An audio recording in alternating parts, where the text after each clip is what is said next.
2-3 দিনের মধ্যে শান্তি চুক্তি না হলে ইরানে আবারও হামলা চালানো হবে বলে হুঁশিয়ারি দিয়েছেন মার্কিন প্রেসিডেন্ট ডোনাল্ড ট্রাম্প। যুদ্ধ শেষ করতে তেহরানের হাতে 2 থেকে 3 দিন সময় আছে বলেও সতর্ক করেছেন তিনি। মার্কিন ভাইস প্রেসিডেন্ট জেডি ভ্যান্স বলেছেন, যুক্তরাষ্ট্র ইরানের আলোচনায় অনেক অগ্রগতি হয়েছে।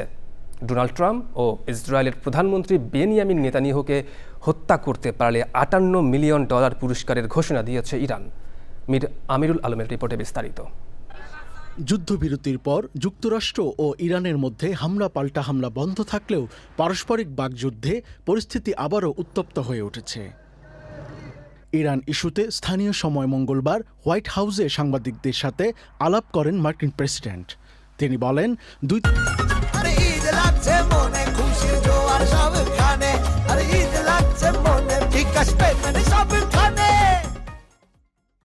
3 দিনের মধ্যে তেহরানের সঙ্গে শান্তি চুক্তি না হলে তাদের আরেকটি বড় হামলা চালাতে হতে পারে।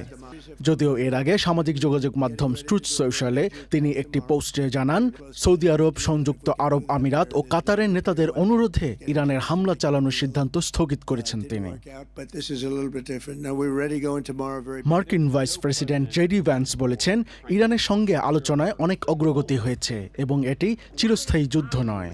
হোয়াইট হাউসে এক সংবাদ সম্মেলনে তিনি বলেন, ইরানের পারমাণবিক অস্ত্র থাকা উচিত নয়, কারণ এতে অন্যান্য দেশও এই মরণাস্ত্র সংগ্রহের দিকে ঝুঁকে পড়বে।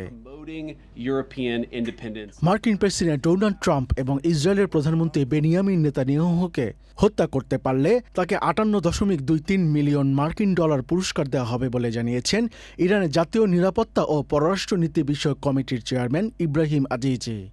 এ বিষয়ে তিনি বিল প্রস্তুত হচ্ছে বলে নিশ্চিত করেছেন। যুক্তরাজ্যের দ্য টেলিগ্রাফের এক প্রতিবেদনে এ তথ্য জানা গেছে। ওদিকে যুদ্ধ পরিস্থিতির মাঝেও ইসরায়েলি হামলায় ক্ষতিগ্রস্ত হচ্ছে দক্ষিণ লেবাননের একের পর এক গ্রাম। জবাবে ইসরায়েলের বিরুদ্ধে হামলা চালিয়ে যাচ্ছে লেবাননের সশস্ত্র গোষ্ঠী হিজবুল্লাহ।